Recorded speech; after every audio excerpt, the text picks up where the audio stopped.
안녕하세요. 사연에 빠지다의 DJ 민영입니다. 오늘 사연자는 이번 생은 이미 망한 팔자다 생각하고 자식들만 생각하며 꾹 참고 살려고 했는데 그게 마음처럼 쉽지 않다는데요. 과연 어떤 사연인지 들어보시겠습니다.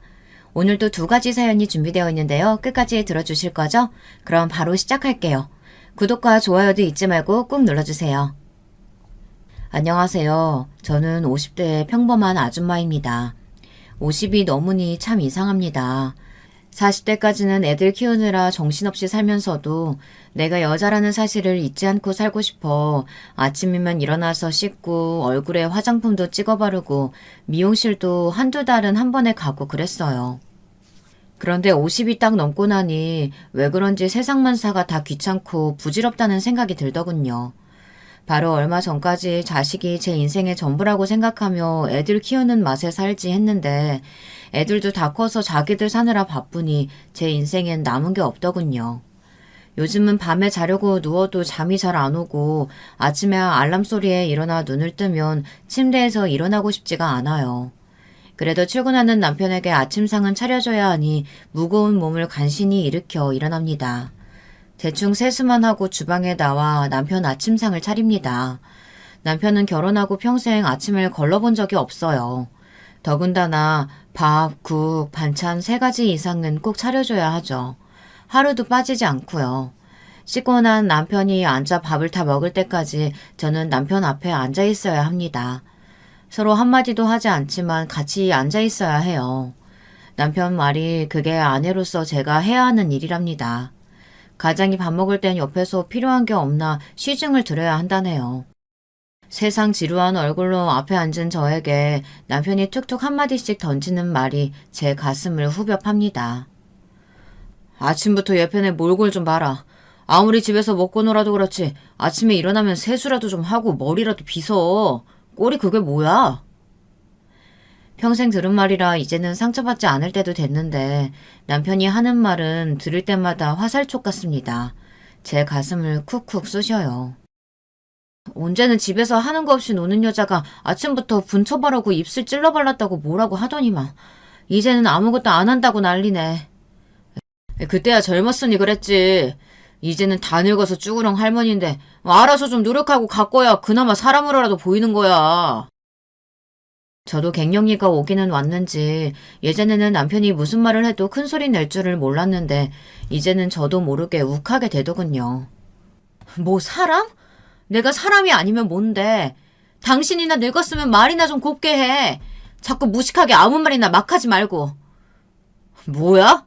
이 애편애가 어디 남편한테 아침부터 소리를 지르고 있어? 그럴 림 있으면 밥이나 신경 써서 해.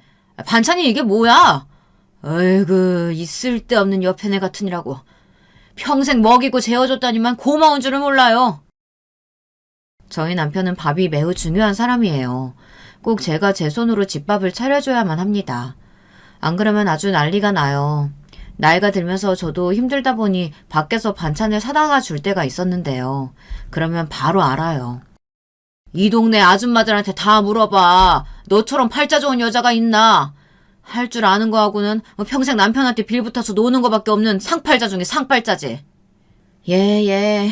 아주 제가 평생 고마워하면서 살고 있네요.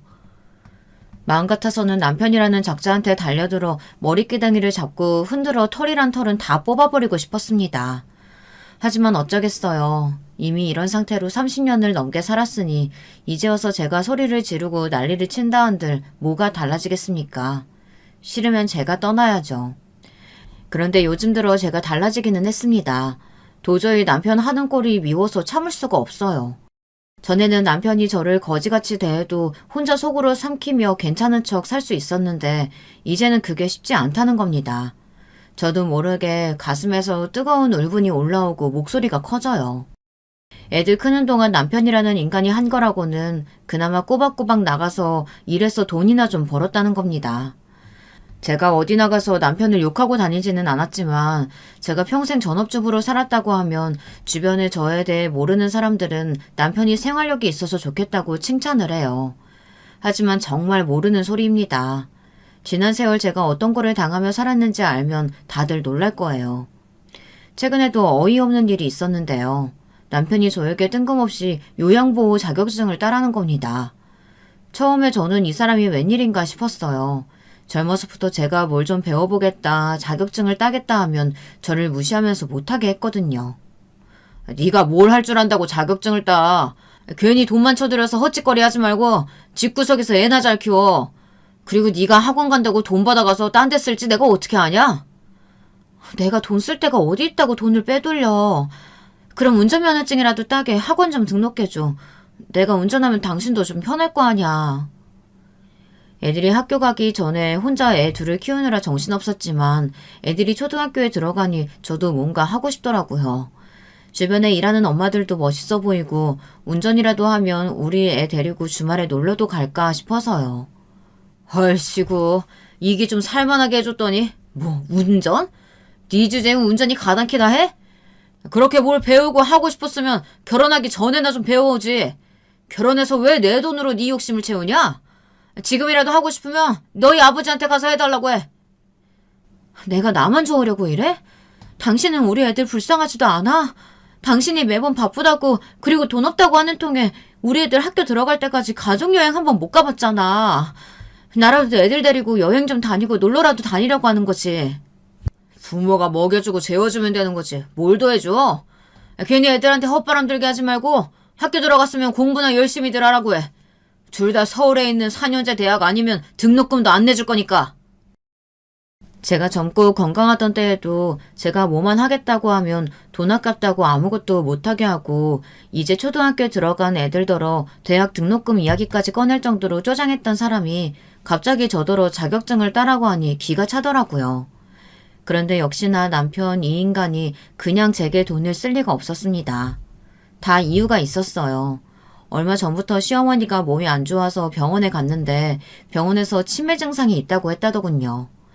시어머니는 젊어서부터 주변에 있는 사람들을 그렇게 못살게 굴고 며느리인 저를 못 잡아먹어서 안달이었어요. 그런데 늙어서도 말썽이었습니다.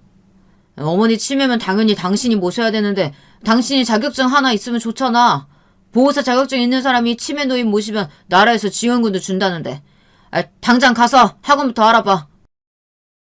남편 말을 듣는데 저는 기가 막혔습니다. 시어머니가 치매면 제가 모시는 게 당연한 겁니까? 저한테 묻지도 않고 남편은 자기 마음대로 짓거렸어요. 그런데 그 순간 지난달에 있었던 서러움들이 몰아치면서 저는 울분이 차올랐습니다. 당신 지금 무슨 소리 하는 거야? 당신 어머니가 치매인데 내가 왜 돌봐? 당신 우리 엄마 돌아가셨을 때 내가 했던 말 기억 안 나?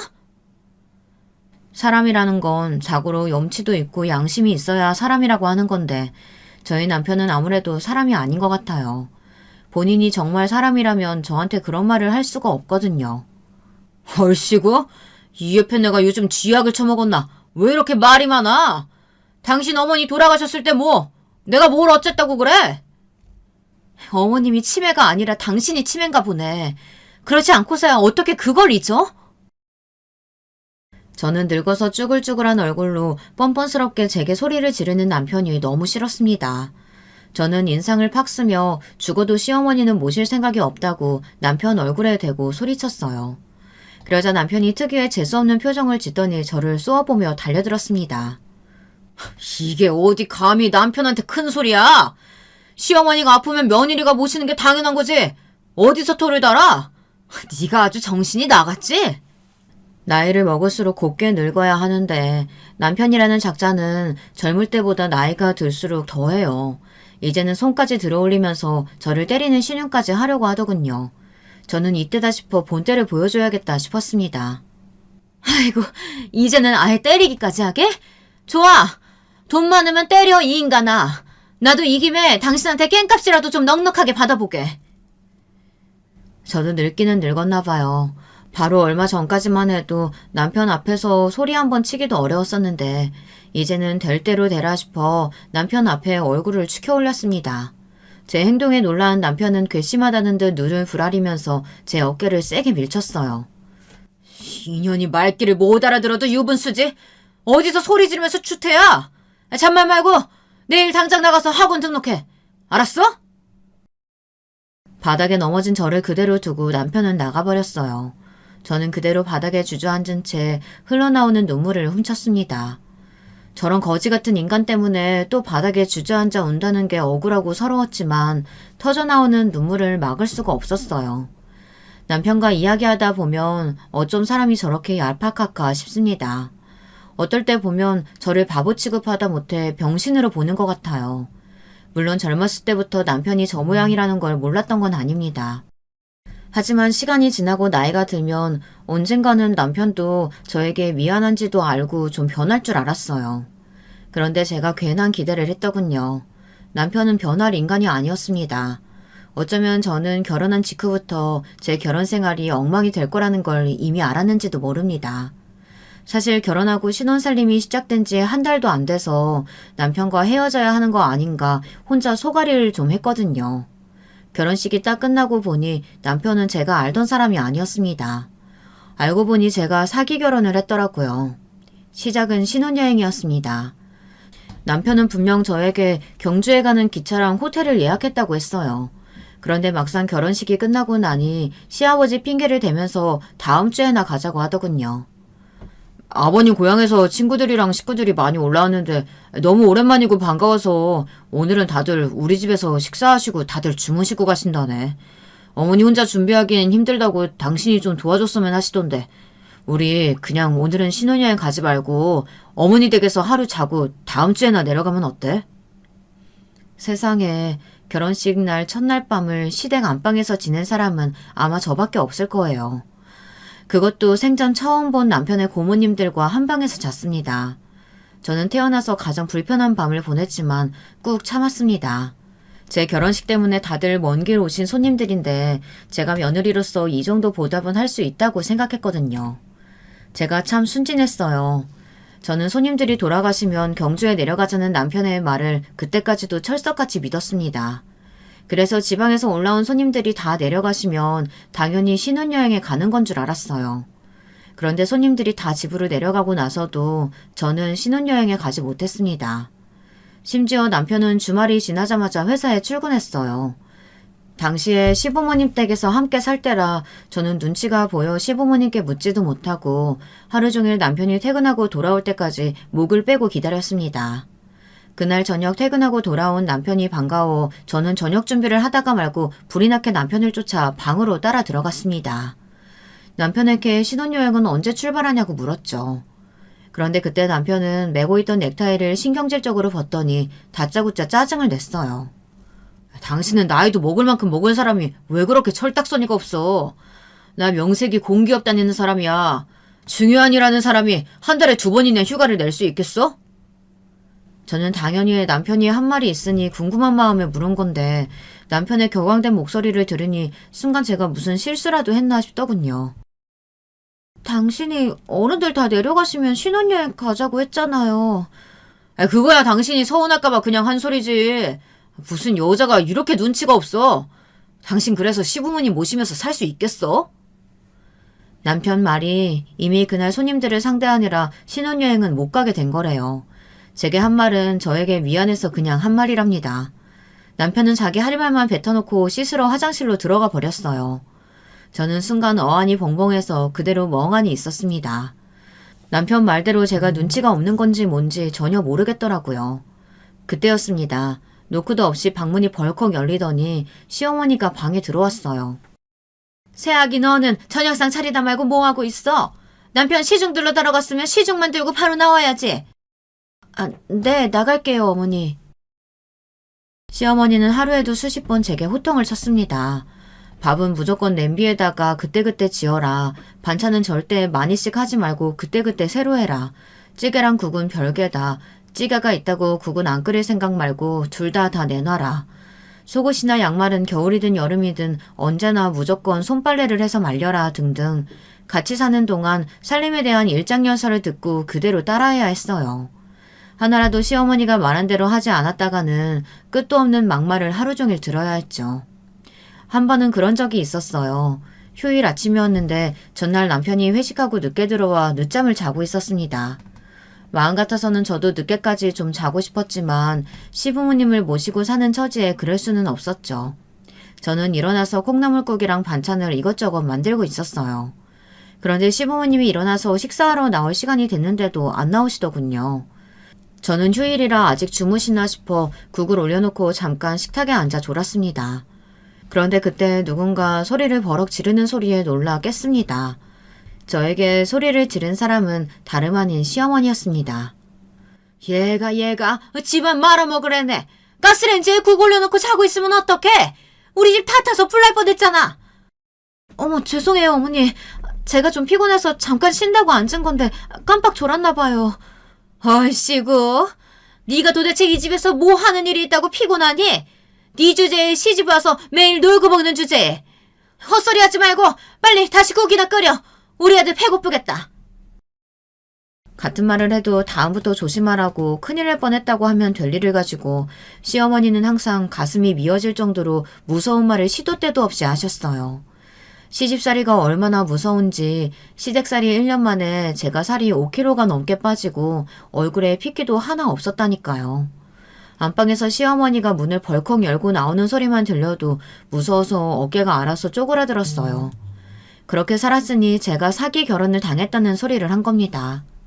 그제야 제 발등을 치며 후회했던 게 사실 저는 남편에 대해 잘 모르는 상태로 결혼했어요. 남편은 제 친한 친구에게 소개받은 남자입니다. 남편은 친구 회사 상사였는데 남편이 제 친구에게 주변에 참한 여자 있으면 소개해달라고 하도 졸라서 친구가 저를 소개한 거였어요. 너도 알다시피 우리 회사가 공기업이라 평생 잘릴 일도 없고 월급도 꼬박꼬박 나오잖아. 거기다가 이분이 워낙 사회생활을 잘해서 윗분들이 다 이뻐한다니까? 거기다가 소문에 부모님이 서울에 아파트도 몇 채씩 있는 재력가라는 소문이 있어. 어때? 만나볼래?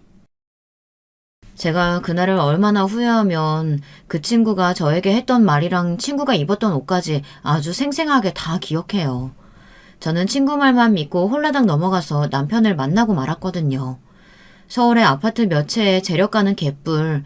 시댁은 당시에 살던 집 하나 달랑 있었어요.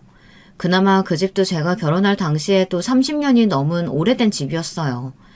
시아버지는 오랫동안 조경일을 해오면서 생긴 디스크 때문에 저희가 결혼하고 나서는 아예 경제활동을 하지 못해 남편이 가장이었죠. 아무리 후회해봐야 뭐하겠어요. 그맘때 저도 결혼을 결정할 수밖에 없었습니다. 저희 친정 부모님도 상황이 좋지 않으셨거든요.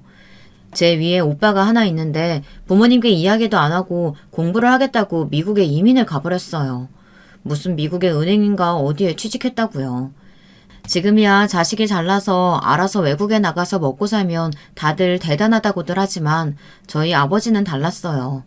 워낙 시골 분이시라 미국으로 떠난 오빠가 부모를 버리고 가버렸다고 생각했죠. 이놈의 자식이 평생 뼈 빠지게 농사지어서 서울에 대학까지 보내고 집까지 구해줬더니만 그 은혜를 모르고 이민을 가? 세상에 호로 자식 같으니라고. 우리가 뭐 자식 덕 보겠다고 키웠어요. 아들이 잘나서 알아서 잘 사면 그거로 된 거지. 무슨 호로 자식 소리를 해요. 그래도 어머니는 결혼도 안 하고 혼자 미국으로 떠난 오빠를 안쓰러워하셨지만 아버지는 아니었어요. 오빠를 괘씸하게 생각했습니다. 그런데 문제는 오빠가 떠난 뒤 아버지께서 이제 자식이라고는 저밖에 없다고 생각하셨어요. 그러면서 제게 모든 기대를 걸고 계셨습니다.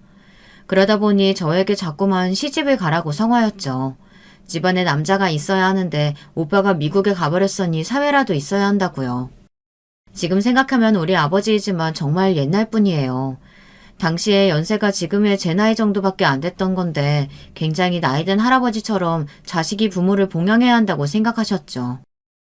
우리 집에 누가 있냐 이제. 늙고 아픈 부모 앞으로는 너랑 네 남편 될 놈이 알아서 잘 모셔야지. 사실 저희 친정아버지도 시부모님과 마찬가지로 자식이 부모를 모시고 사는 거를 당연하게 생각하셨어요. 당신들도 평생 그렇게 사셨거든요. 제가 서울에 일 때문에 올라오기 전까지 저는 한 집에서 할머니, 할아버지와 함께 살았습니다. 그리고 바로 근처에 외할머니, 외할아버지도 사셨고요. 아버지는 딸이든 아들이든 부모를 존경하고 형제간의 우애 있게 살아야 한다고 하셨습니다. 가족이 제일 중요한 거라고요. 너도 살다 보면 알겠지만 세상에 가족보다 중요한 건 없다. 남한테 백날 잘해봐야 좋은 소리 못 듣는다. 가족한테 잘하고 살아야 평생 후회 없는 거야. 사실 저도 아버지의 그런 말이 어려서부터 부담이 되기는 했어요. 아버지의 기대와 부응에 지치고 힘들다 보니 자연스레 성인이 되자마자 오빠나 저나 둘 다 서울로 올라와 살았던 거죠. 오빠는 아예 미국으로 가버린 거고요. 오빠가 미국으로 가버렸다는 사실에 실망하신 아버지를 보고 있자니 마음이 짠했습니다. 그래서 저라도 가족을 만들고 싶었어요. 나이가 더 들기 전에 아이도 낳고 손주, 손녀도 보여드리고 싶었죠. 그런데 안타깝게도 제 결혼은 아버지에게 전혀 효도가 되지 않았습니다. 남편은 제가 생각했던 것처럼 좋은 사람이 아니었으니까요.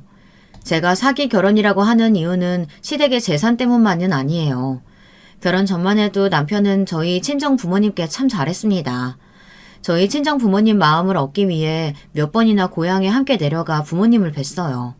갈 때마다 선물이며 과일이며 바리바리 싸들고 가서 반일도 도와드리고 며칠씩 자고 오기도 했습니다. 부모님이 얼마나 좋아하셨는지 몰라요. 그래서 친정 부모님께서 제가 결혼하고 시댁에 들어가 사는 것도 허락해 주신 겁니다.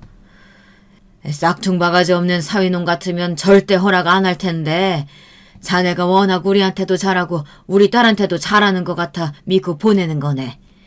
아무리 서울살이가 좋고 시댁에 산다고 해도 결혼하고도 지금처럼 자주 내려와서 나랑 술도 한잔하고 놀다 가야 하네. 당연하죠. 제가 몸은 서울에 있어도 마음만은 항상 장인어른 장모님 옆에 있다는 것만 알아주세요. 결혼 전에는 세상에 이렇게 살가운 남자가 있나 싶을 정도로 처가에 잘했어요. 지금 제가 같이 사는 남편과 같은 사람이 맞나 싶을 정도로요. 그런데 남편은 결혼식 날짜를 잡자마자 싹 변했습니다. 그때부터 한 번을 친정에 내려가자는 말을 안 했어요. 심지어 결혼하고 나서는 명절 때도 잘 가지 못했습니다. 결혼한 지 1년 조금 넘었을 때였나 명절을 얼마 남기지 않은 날이었어요. 남편이 청소하는 저를 부르더군요. 명절날 저녁에 고모들이 올라오신다니까 이번 명절엔 처가에 못 내려간다고 말씀드려. 명절 지나고 나서 휴가 내서 들린다고. 그걸 말이라고 해? 저번 명절 때도 당신 허리 아파서 몇 시간씩 운전 못하겠다고 해서 못 내려갔잖아. 고모들도 명절이라고 오시는 건데 나도 명절이니까 우리 집에 내려가야지. 지난 명절 때야 남편이 허리를 삐끗해서 어쩔 수 없이 못 내려갔다지만 이번엔 고모들이 올라오신다고 저까지 친정에 못 가게 하는 건 이해할 수가 없었어요. 사실 남편이야 매일 출근하느라 고모들을 못 만난 거지 저는 매달 한두 번씩 고모님들을 뵀어요. 일이 있어 서울에만 올라오시면 어김없이 집에 들러 식사를 하고 가셨거든요. 시댁에는 집안 행사가 많아 1년에도 몇 번씩 모이지만 저희 친정은 그렇지가 않아요. 끽해봐야 명절이나 부모님 생신이 아니면 볼 날이 없었습니다. 그러다 보니 명절이라도 꼭 내려가고 싶었어요. 오빠도 미국에서 결혼하고 살다 보니 명절이면 항상 부모님 두 분이서만 쓸쓸하게 계셨거든요. 혹시나 명절 닥쳐서 못 간다고 하면 친정 부모님께서 많이 서운해하실 것 같아 미리 전화해서 사정을 대충 말씀드렸어요. 명절 당일 고모님들이 올라오신다고 해서 좀 나중에 내려가야 할지도 모르겠다고요. 친정엄마야 제가 가든 안 가든 항상 괜찮다고 시댁에 살면서 매번 내려오기가 어디 쉽냐고 하셨지만 친정아빠는 아니었어요. 무슨 그런 되먹지 않은 경우가 있냐고 화를 내셨죠. 너희 시부모님도 참 너무한다. 결혼하고 몇 년을 데리고 살았으면서 어쩜 명절날까지 친정에 내려가는 걸 눈치 봐야 돼. 안 되겠다. 내가 이서방한테 한번 연락해서 따끔하게 혼내야지. 저는 차라리 잘 됐다 싶었습니다. 제가 말해도 남편은 들은 채도 하지 않으니 친정아버지께서 이야기하면 조금이나마 본인이 잘못한 거를 알겠지 싶어서요. 그런데 남편이라는 인간은 구제불능이었습니다. 아버지께서 남편에게 전화해 호통을 좀 치셨나 봐요. 이서방, 내가 결혼 전에 했던 말 잊었나? 내가 하나뿐인 우리 딸 시댁에 들어가 살게 한 건 내 딸이 희생하고 시댁에 잘하면 자네가 우리 집에도 똑같이 잘할 거라고 생각하기 때문에 양보한 거네. 그런데 내 딸 얼굴을 명절에도 한번 못 보게 만들어? 이게 도대체 무슨 대먹지 못한 일인가? 아무리 싸가지라고 없는 남편이라도 저희 친정아버지 앞에서는 당연히 찍소리 못하고 잘못했다고 하고 전화를 끊었죠. 그런데 문제는 그 뒤였습니다. 집에 와서 제게 난리를 쳤어요. 그깟 친정 좀 못 가게 했다고? 도대체 장인한테 뭐라고 떠들었길래 회사에서 바쁘게 일하는 사람한테 전화해서 잔소리를 늘어놓게 해? 당신 지금 그깟 친정이라고 했어? 내 말이 틀려? 결혼할 때 쥐뿔도 해준 것도 없이 멍청한 딸년 하나 덜렁 보내놓고는 무슨 장인 대접을 받으려고 해. 암튼 시골 영감들은 가진 것도 없이 뻔뻔하기만 하다니까. 남편은 아무리 화가 나도 그렇지 선을 넘었습니다. 저에게 아무 말이나 떠들어대는 건 그렇다 치지만 저희 친정아버지에 대해 막말을 해대는 건 도저히 참을 수가 없었어요. 저는 순간 결심했어요. 사실 남편과 결혼하자마자 뭔가 잘못됐다라는 걸 직감적으로 알아챘지만 저처럼 보수적인 사람이 이혼한다는 건 도무지 상상도 할 수 없는 일이었거든요. 그렇다 보니 참고 있었던 거예요. 부모님께도 너무 죄송스럽고 해서요. 하지만 이건 아니었습니다. 하다하다 저희 부모님까지 무시하는 남편을 참아줄 수 없었어요. 저는 남편과 더는 말도 섞고 싶지 않아 그대로 짐을 쌌습니다. 짐을 싸는 저에게 남편은 뭐 하는 짓이냐고 화를 냈어요. 얼씨구, 지금 뭐 하는 거야? 갈 데도 없는 게 무슨 생쇼를 하고 있어? 네가 간다고 하면 내가 뭐 놀라기라도 할까봐? 당신 놀라라고 이러는 거 아니야. 내가 당신한테 질려서 더는 같이 못 살겠어. 당분간 친정에 내려가 있을 테니까 그런 줄 알아. 그날 저는 무작정 친정에 내려갔습니다. 그때 저는 정말 남편과 이혼할 생각이었어요. 그동안 시댁에 살면서 겪었던 수모를 친정 부모님께 다 말씀드리고 이혼하겠다고 하려고 했죠. 그런데 인생이라는 건 정말 한치 앞을 모르는 거더군요. 친정에 내려온 지 얼마 되지 않았을 때부터 이상하게 아랫배가 당기고 속이 좋지 않았어요. 처음엔 스트레스를 너무 많이 받았나 싶었는데 아니더군요. 친정엄마 손에 이끌려 시내의 병원에 갔는데 임신이라네요. 저희 큰딸에게는 미안하지만 당시에는 임신 사실이 마냥 기쁘지 않았어요. 당연한 일이었죠. 남편과 헤어지려고 하던 참이었는데 아이가 생겨버렸으니까요. 저는 임신 사실을 알고 난 뒤 하루가 다르게 말라갔어요. 입덧도 입덧이었지만 스트레스를 너무 받아 아무것도 먹지를 못하겠더군요. 뭘 고민해? 지금이라도 당장 병원에 가서 애 지워. 그런 싸가지 없는 놈이랑 사느니 혼자 사는 게 100번 낫다. 아버지의 반응은 놀라웠어요. 세상 고지식한 양반이 얼마나 화가 났으면 애를 지우라는 소리를 다 하더라고요. 이 양반이 미쳤네. 어디 딸한테 그런 무책임한 소리를 해. 아직 코딱지만 해도 애가 뱃속에서 다 듣고 있어. 이혼은 하더라도 애는 낳아서 키워야지. 차라리 여기서 엄마랑 아빠랑 살면서 애 키우면서 살자. 엄마가 다 알아서 해줄게. 저는 눈물이 마구 쏟아졌습니다. 이래저래 다 불안하고 우울했는데 부모님 덕분에 위로가 됐어요. 그리고 어머니 말대로 애를 낳아 이 집에서 키우자 싶었습니다. 아이를 아버지 없이 크게 한다는 게 쉽지 않은 결정이긴 했지만 어쩌면 없는 게 더 나을지도 모르겠다 생각하기로 했어요. 아내인 저에게도 제대로 못하는 인간이 자기 딸이라고 다를까 싶기도 했고요. 그러나 역시나 인생이라는 게 제 마음대로 되는 게 아니더군요. 다음날 저녁 예상치 못한 일이 벌어졌어요. 남편이 친정에 내려왔습니다. 알고 보니 친정 어머니께서 남편에게 연락을 했더라고요. 제가 임신을 했다고요. 저는 배신감과 서러움이 공존하며 어머니가 원망스러웠어요. 이혼하더라도 엄마가 같이 키워줄 거니까 걱정하지 말라며. 나한테 말도 안 하고 어떻게 저 인간한테 연락을 할 수가 있어. 엄마도 밤새 생각한 거야. 뱃속의 아기도 생각해야지. 태어나자마자 아비 없는 애로 살게 할 순 없잖아. 어머니는 제 뱃속의 아이를 걱정해서라고 했지만 제 생각은 달랐습니다. 멀쩡히 서울로 시집간 딸내미가 이혼해서 애 딸린 채로 집에 돌아오는 게 동네 보기 창피하셨을 거예요. 워낙 작은 일에도 소란스러운 동네인데 딸이 이혼녀라는 타이틀을 단체에 내려와 산다는 게 마음 약한 어머니로서는 감당하기엔 어려운 일이었죠. 제가 임신했다는 말에 내려온 남편은 저를 데려가겠다고 했습니다.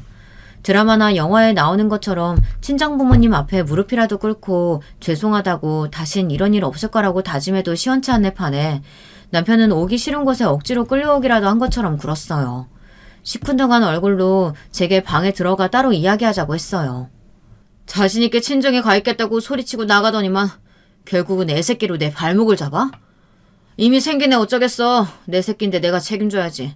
당장 짐 싸. 서울 올라가게. 그때였습니다. 문 밖에서 소리를 듣고 계시던 아버지가 문을 벌컥 열고 들어와 남편의 머리를 갈겼어요. 퍽퍽 소리가 나게요. 아이고 이 못난 자식아! 불알 달린 놈이 자기 새끼 임신한 마누라한테 그게 할 소리냐? 너 내가 내 손주 생각해서 오늘은 그냥 보내주는데 서울 올라가서도 내 딸한테 지금까지 했던 것처럼 걔 망나니 짓거리 하면 그때는 내가 내 손으로 내 새끼들 데리고 내려올 거니까 그런 줄 알아. 아버님. 그렇다고 사위 머리를 쥐어박는 장인이 어딨어요. 내가 생각 같아서는 네 머리털을 다 뽑아놓고 싶은데 참는 거다. 그리고 내 말 똑똑히 들어. 지금 당장 사돈댁에서 나와. 결혼하고 지금까지 어린 며느리 쥐잡듯이 잡는 시부모가 한번 집 나간 며느리한테 더하면 더했지 잘해줄 리가 있어? 괜히 임신한 애 시집살이 시킬 생각 말고 당장 나와. 저도 그러고 싶은데 나와서 살 돈이 없어서 그래요. 돈만 있었으면 진작 저도 나와 살았죠. 너희 부모님은 서울 산다고 그렇게 자랑들을 했으면서 고작 하나 있는 아들 신혼집도 하나 못 사준다디? 그까짓 돈 내가 해줄 테니까 당장 나와라. 아버지는 남편에게 고래고래 소리를 지르고 어머니는 옆에서 눈물을 펑펑 쏟았어요. 그제야 제가 부모님께 못할 짓을 했구나 싶더군요. 저와 남편은 친정부모님께 죄송하다 고개를 숙이고 서울로 올라왔어요. 서울로 올라온 저와 남편은 친정아버지 말대로 곧장 시댁을 나왔습니다. 친정아버지가 작은 빌라를 사주셨거든요. 남편은 아버지가 진짜 집을 사주실 줄은 몰랐는지 부동산 계약하는 날 아주 입이 귀에 걸렸더군요.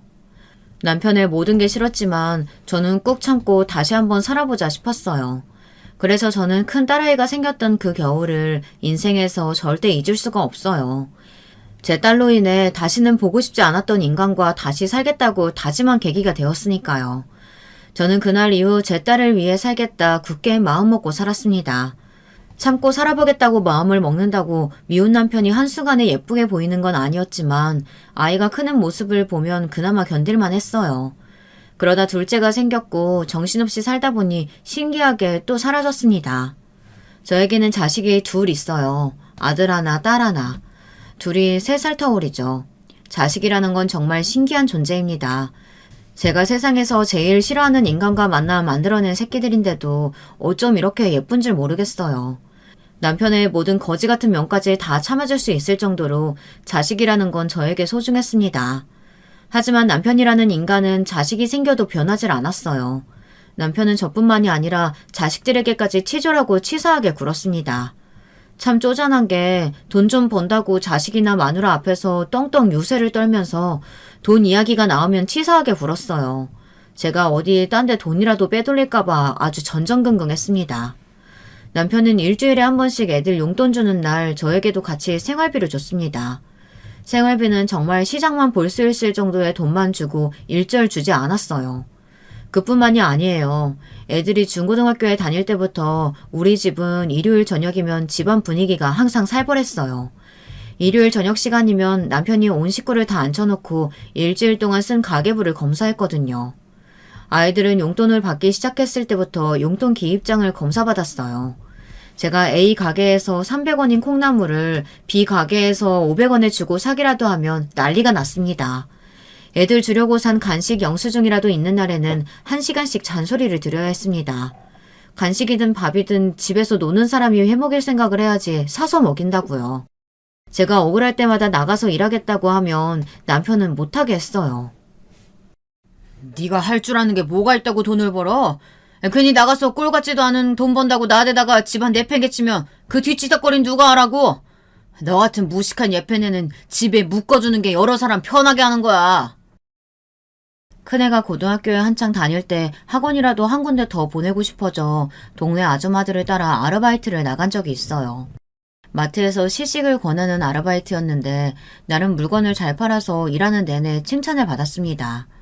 심지어 매장 점검을 나왔던 본사 직원이 제게 일을 잘한다고 정직원 해볼 생각이 없느냐고도 했어요. 저는 기분이 좋아서 집에 돌아와 아이들과 남편에게 상의했어요. 물론 남편에게야 좋은 소리 못 들을 줄은 알았지만 그래도 자랑하고 싶었습니다. 저도 어디 나가서 제 몫은 할 수 있는 사람이라는 걸 보여주고 싶었거든요. 아이들은 저에게 일하러 나가고 나서 표정이 밝아지고 얼굴도 좋아졌다고 정직원을 해보라고 했어요. 그런데 그 순간 아이들도 있는 앞에서 남편은 제게 버럭 화를 냈습니다. 동네 마트 나가서 사람들한테 이거 먹어봐라 저거 먹어봐라 권하는 게 무슨 일이라고? 왜 잘난 척이야? 개나 소나 머리만 있으면 다 아는 거.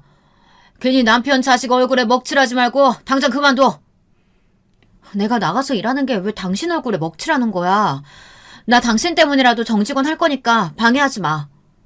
이 예팬네가 아주 살만하니까 별 지랄을 다 하네. 내가 분명히 하지 말라고 했어. 내 말 안 들으면 지금 애들 다니는 학원비도 다 안 줄 거니까 그런 줄 알아. 남편은 정말 입에 담고 싶지도 않을 정도로 심한 욕을 해도 시원찮아요. 제가 제 입이 더러워지는 게 싫어서 더 말 안 합니다. 아이들도 마찬가지예요. 애들도 어릴 때나 매일 소리 지르는 아버지 눈치 보고 무서워했지. 크고 나서는 남편이랑 밥을 먹든 뭐라든 아이들은 남편과 일절 말도 섞지 않았어요. 남편은 자식들이 본인을 싫어하는 것도 모르고 그런 걸 가장의 무게감이라고 생각했어요.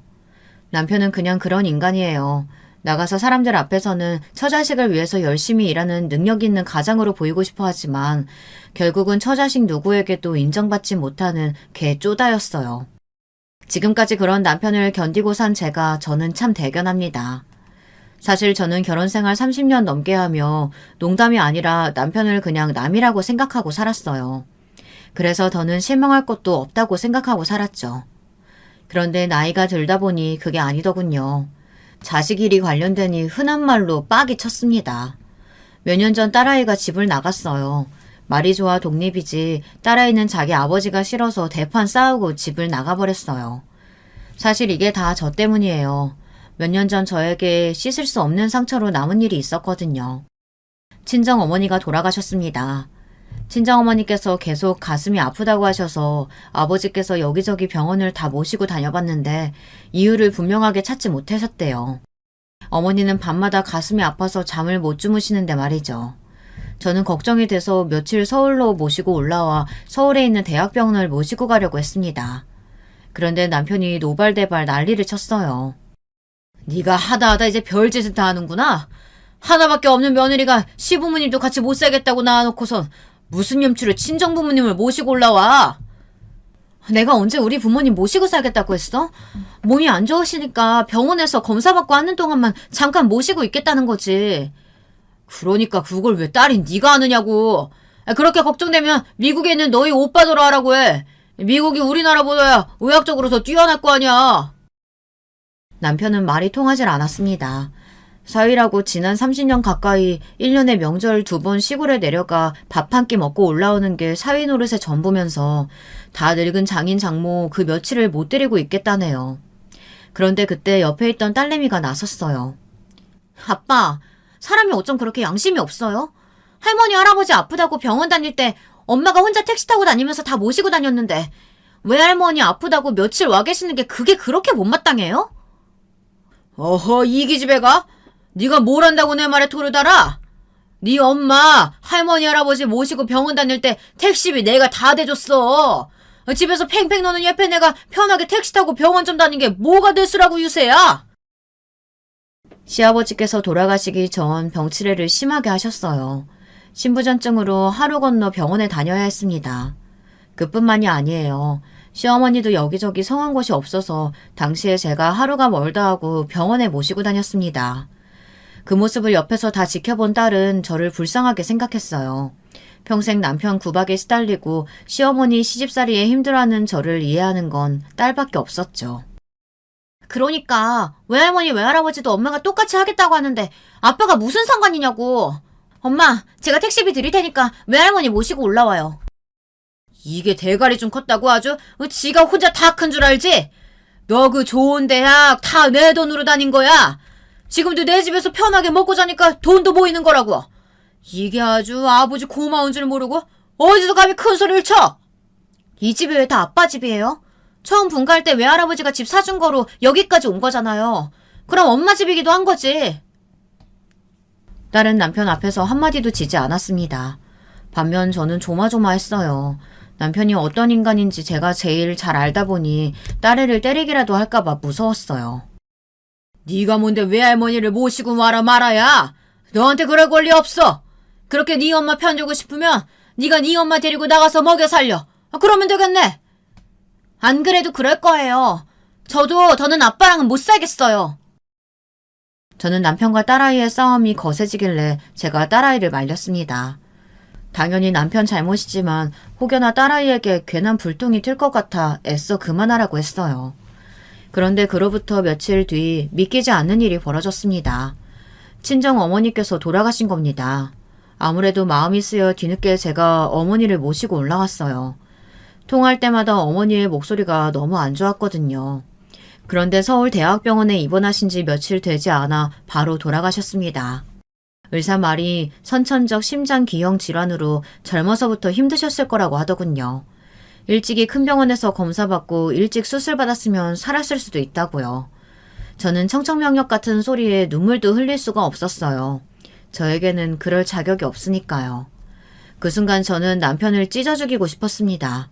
제가 모시고 올라오겠다고 했을 때라도 어머니께서 올라와 수술을 받으셨으면 돌아가시지 않을 수도 있어요.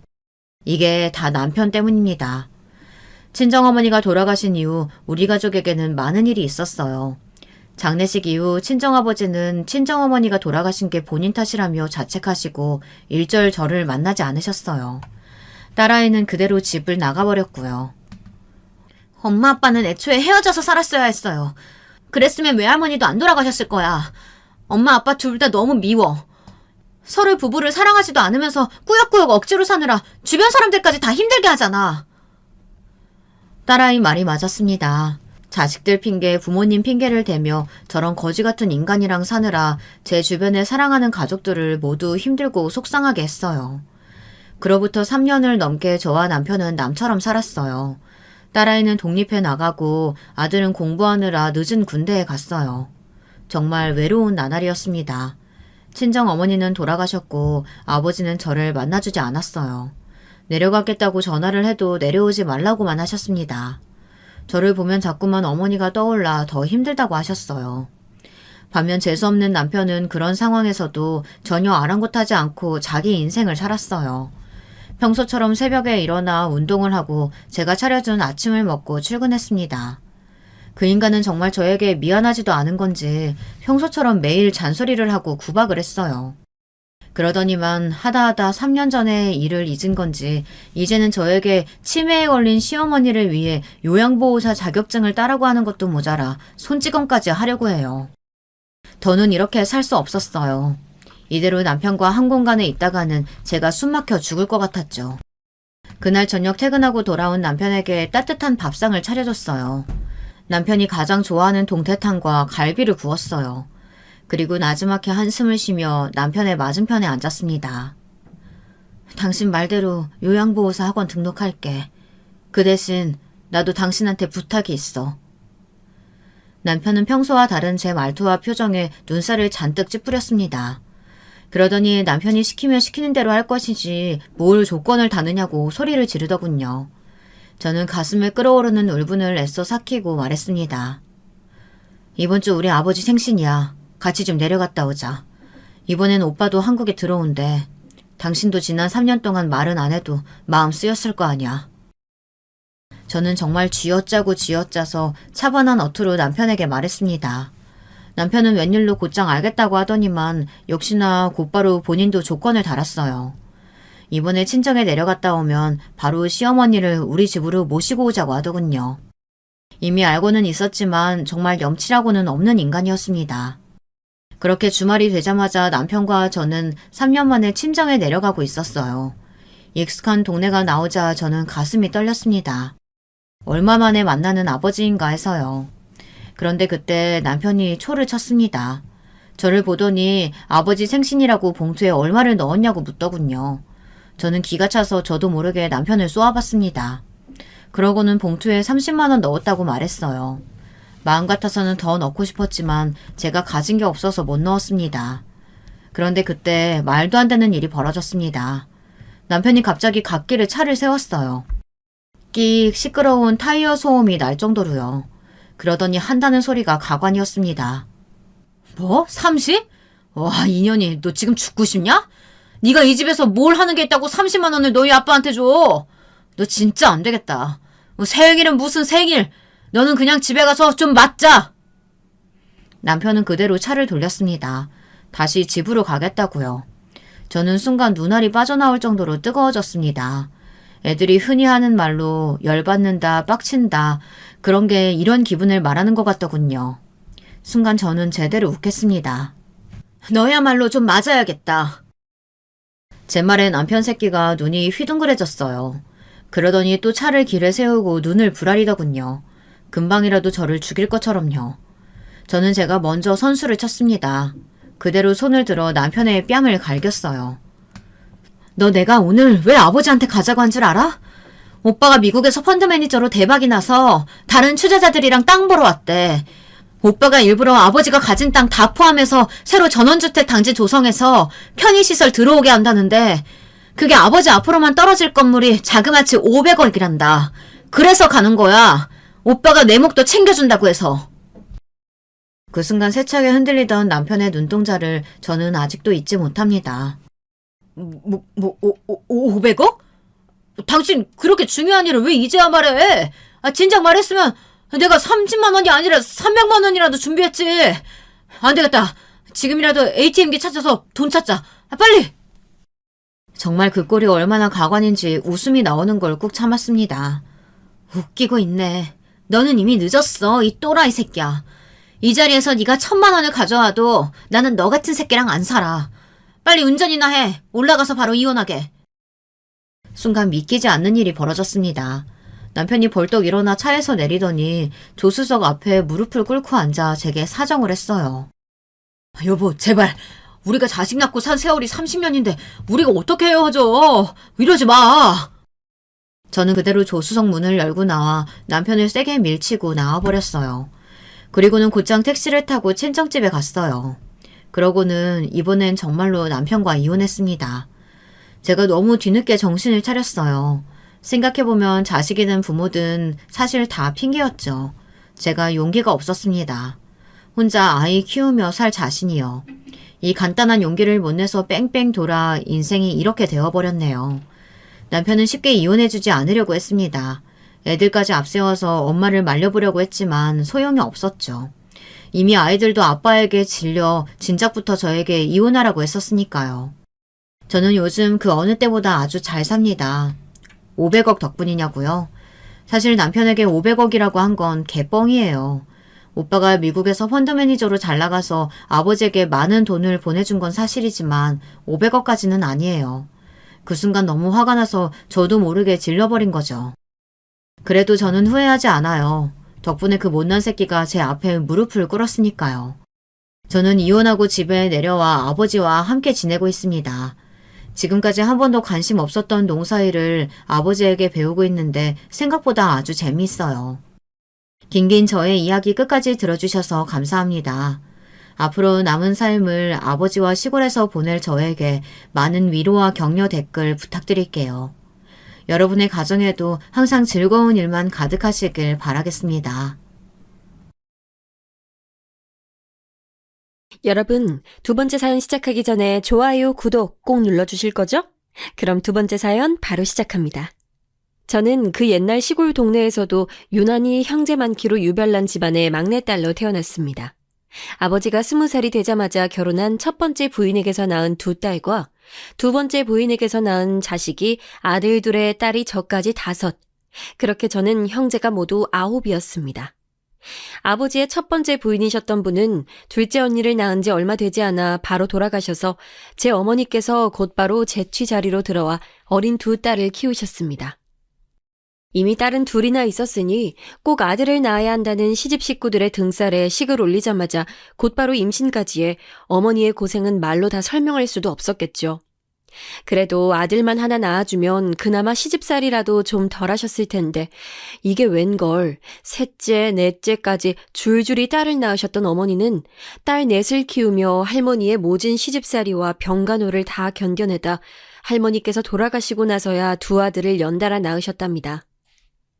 제 아무리 돈은 좀 있는 집이었대도 자식이 줄줄이 9이나 있어서였는지 언제부턴가 조금씩 집안의 가세가 기울기 시작했습니다. 사실 자식들 때문이라는 말은 핑계였고 아버지께서 할아버지 몰래 젊을 때부터 노름을 하셨다는 얘긴 저도 아주 나중에 들어 알게 됐습니다.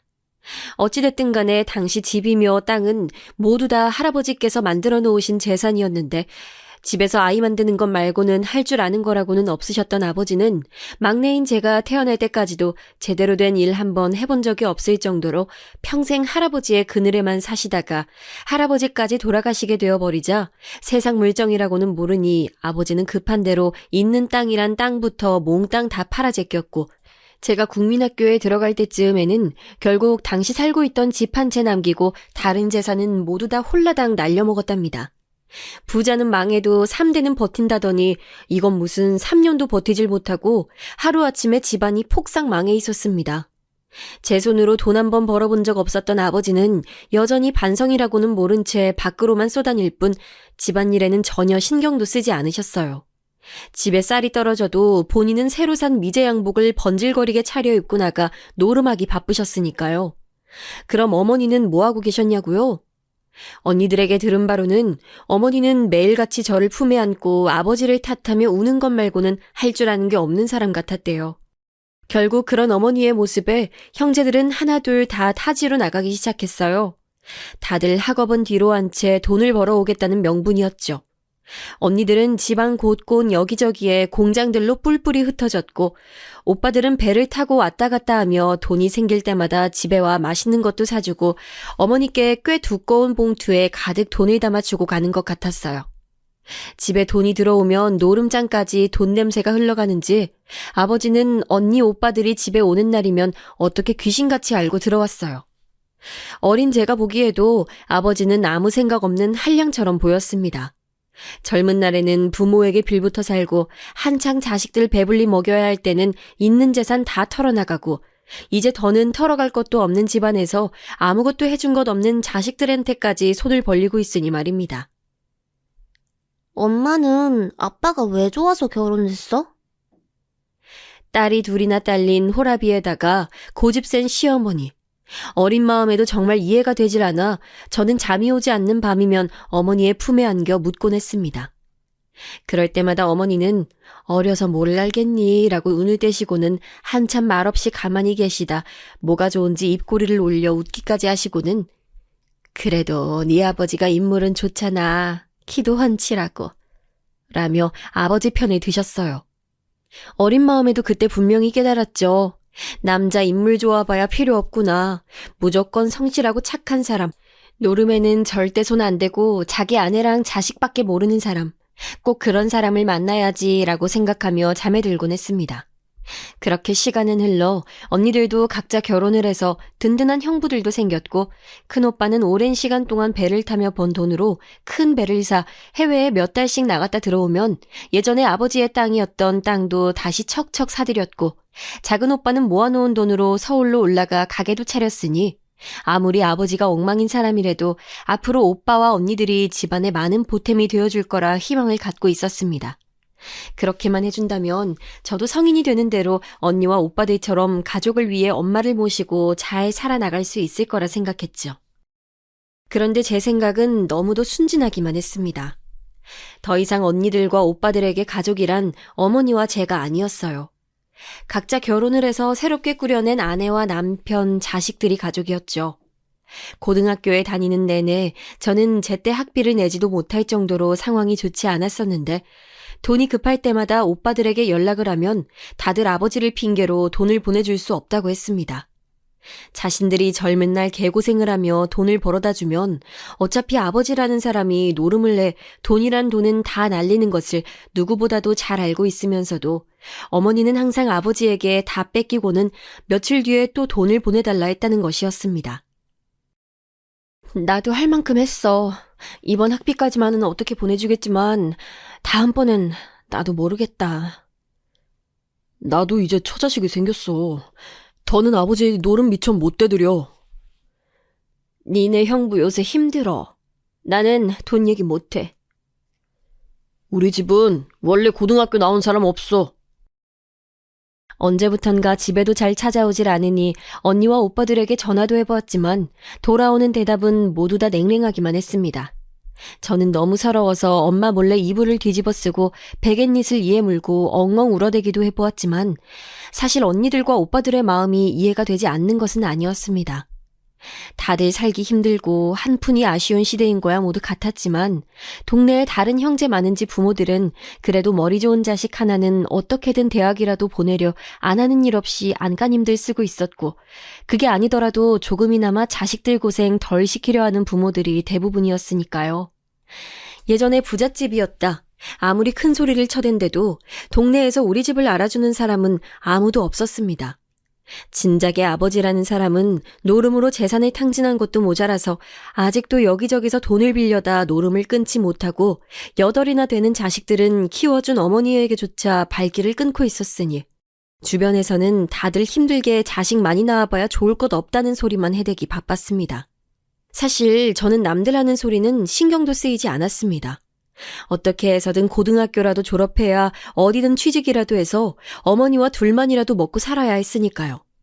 저는 학비를 벌기 위해 학교가 끝나는 대로 동네에 잘 아는 시래기국집 할머니 가게에 가 저녁 설거지와 정리를 도와드리는 일을 하고 집에 돌아와서는 어머니가 받아온 부업을 새벽녘까지 함께하다 잠들곤 했습니다.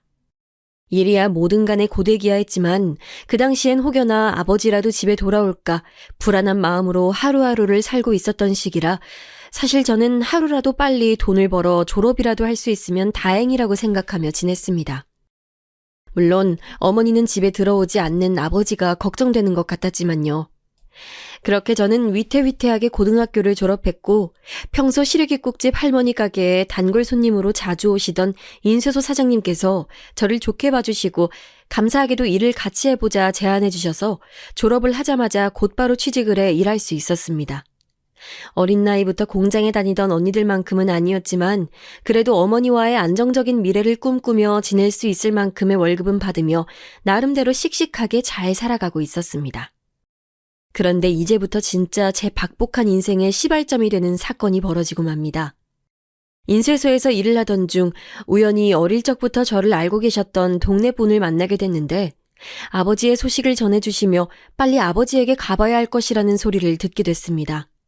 저는 몇 날 며칠 고민 끝에 큰오빠에게 연락을 했습니다. 혹시나 어머니가 알게 되는 날에는 고민을 해볼 틈도 없이 아버지를 찾아오라 난리를 치실 게 뻔하니까요. 어디? 아버지가 어디 계시다고? 용역회사라는데 말이 용역이지 빚 때문에 돈도 제대로 못 받고 노예처럼 부려먹기만 하는 곳 같아. 그랬습니다. 결국 아버지는 노름빚을 지고 다니다 질이 좋지 않은 놈들에게 걸려 빠져나오지도 못한 채 말년을 노예처럼 지내고 있다는 것이었습니다. 저라고 아무리 미워도 몇 년째 연락이 끊긴 아버지를 아예 까마득하게 잊고 살았던 것은 아니었습니다. 인쇄소에 취직이 되었을 때 이웃에 사시던 어른들에게 찾아가 아버지의 행방에 대해 물었지만 다들 아버지에게 빌려준 돈이 얼마라는 말만 할 뿐 정작 아버지가 어디에 있는지 아는 사람은 누구도 없었습니다. 저는 아버지의 빚이 도대체 얼마나 되길래 그런 말도 안 되는 곳까지 끌려간 것이냐 울며 물었지만 아저씨께서도 정확한 빚이 얼마나 되는지는 모르나 분명 그 돈에 지금껏 쌓인 이자까지 모두 다 갚아야 그 지독한 놈들에게서 벗어날 수 있을 거라고 하셨어요. 정말 복창 터지는 소리였죠. 다행히 이번 주는 쉴 수 있으니 주말에 나랑 같이 다녀오자. 고마워 오빠. 아직 어머니께는 아무 말 하지 말고. 역시나 오빠 생각도 저와 같았어요. 아버지가 계신 곳에 대해 말만 꺼내도 어머니는 아마 그대로 몸져 누우실 것이라며 걱정했죠. 저는 아저씨에게 받은 주소를 들고 오빠와 함께 아버지가 계시다는 그곳으로 향했습니다. 그런데 찾아간 곳은 생각보다 험악해 보이는 곳은 아니었어요. 오히려 너무도 멀쩡하게 버젓이 회사 간판까지 걸고 합법적으로 운영되는 곳이었죠. 사무실에 들어서자마자 바로 보이는 책상에 다리를 꼬고 앉아있던 각선미가 아주 매끈한 여자 직원이 우리를 보더니 자리에서 일어나 아주 정중하게 인사를 하더라고요. 그 여자에게 아버지의 이름을 알려주며 만나러 왔다고 하자 여자는 대뜸 커다란 캐비넷 안에서 계약서처럼 생긴 영수증을 꺼내 보여주며 아버지가 진 빚과 이자를 계산해 아주 친절하게 설명해 주더군요. 사실 빚은 얼마 되지 않았습니다. 당시 제 반년치 월급 정도? 그런데 이자가 아주 어마어마하더라고요. 거기다 몇 년째 이곳에서 일을 하며 지낸 생활비와 월세, 심지어 알선비까지 포함이 되어 있더라고요. 정적을 깨고 입술을 뗀 건 저와 오빠도 아닌 역시나 쭉쭉 뻗은 늘씬한 다리의 아가씨였죠. 우선 원금이라도 정리를 해주시면 아버지가 계신 곳을 알려주겠다는 거였습니다. 여자의 말에 오빠는 미리 준비해온 봉투를 코트 안 주머니에서 꺼내 여자에게 건넸어요. 원금 조금 넘어요. 아버지 지금 어디 계시죠? 여자가 말한 주소로 오빠와 함께 도착했을 때 저와 오빠는 여전히 아무 말도 할 수 없었습니다. 그곳은 숙소라 말하기도 민망할 정도로 너무도 초라했으니까요. 건물은 철거 직전의 건물에 계단과 복도에는 물이 새는지 바닥은 이미 흥건했고 샤워실이라고 적힌 공용 화장실에서는 참기 힘든 악취가 났습니다. 초인종이라고는 보이지 않아 문을 두드리니 안에서 인기척이 느껴졌습니다. 이곳에 오기 전까지만 해도 만약 아버지를 만난다면 세상에서 가장 뾰족한 눈빛으로 쏘아보겠다 다짐을 하고 왔지만 막상 아버지가 정말 이런 곳에 살고 있을지도 모른다고 생각하니 가슴에 뜨거운 울분이 북받쳐 올랐습니다. 문을 열고 나온 노인은 정말 아버지가 맞았습니다. 분명 이제 환갑을 넘기셨을 텐데 만약 길에서 만났다면 적어도 70은 넘은 노인으로 보았을 정도로 노쇠해 보이셨죠. 아버지는 저와 오빠의 얼굴을 보자마자 질척한 바닥에 그대로 주저앉아 울부짖었습니다. 그 모습만 보더라도 이곳에서 아버지가 어떻게 지내셨을지 충분히 알 수 있었어요. 괜찮다고 밖으로 나가자는 오빠의 말에도 아버지는 저희를 끌고 집 안으로 들어가셨습니다. 아무리 초라한 곳이라도 아버지가 몇 년을 제 집처럼 여기며 살던 곳이니 구경이나 하랍니다. 오빠는 금방이라도 아버지에게 버럭 소리를 질 것 같은 얼굴이었지만 저는 애써 오빠의 팔을 당겨 안으로 들어갔습니다. 자식이 9이나 됐어도 집안일이라고는 제 수저 한번 놓아본 적이 없는 위인이셨으니 역시나 제 생각대로 집안은 엉망이었습니다. 저는 하루라도 빨리 집에 돌아오면 될 것을 왜 이 지경이 될 때까지 이런 곳에 잡혀 있었냐, 마음에도 없는 소리에 잔뜩 힘을 실어 소리쳤습니다. 오랜만에 만난 자식들이 돌아가며 소리를 질러대는데도 아버지는 예전에 그 호통만 쳐대던 모습은 온데간데 없이 가을 낙엽처럼 푸석푸석 마른 얼굴로 잔뜩 주름을 만들어 보이며 웃어 보였습니다. 처음엔 도와달라는 일만 좀 도와주면 알아서 노름 미천을 척척 내주기에 아버지는 이곳이 천국인 줄 알았답니다. 그런데 하루아침에 빚이 말도 안 되게 불어나 예전에 반나절만 해주면 됐던 일이 지금은 허리도 제대로 못 펴는 몸을 하고 배도 타고 섬에도 들어가 일을 내 밥 먹는 시간을 빼고는 매일같이 일을 나가는데도 빚은 줄어들 기미가 보이질 않는다며 언성을 높였습니다. 그리고 누구에게 연락이라도 하려고 하면 불법 도박 혐의로 신고를 할 거라며 협박을 하니 늙고 병든 몸으로 자식들에게 피해를 줄 바에야 그냥 이곳에서 죽기로 마음을 먹었다며 신세 한탄을 늘어놓았습니다. 오빠는 듣다 더는 듣고 싶지 않다며 원금은 자신이 알아서 정리했으니 이 다음부터는 아버지가 알아서 하시라며 자리를 박차고 일어나 나가버렸습니다. 저는 오빠를 따라 일어나며 아버지께 우선 조금만 더 참고 계시라고 돈은 어떻게든 구해보겠다 얘기를 하고 나왔습니다. 물론 저도 아버지가 밉고 이해가 되질 않았지만 어쩌겠습니까? 오빠에게는 계약서인지 영수증인지 그걸 가지고 올라가 법적으로 전혀 문제가 없는 것인지 좀 알아봐 달라 부탁을 했습니다.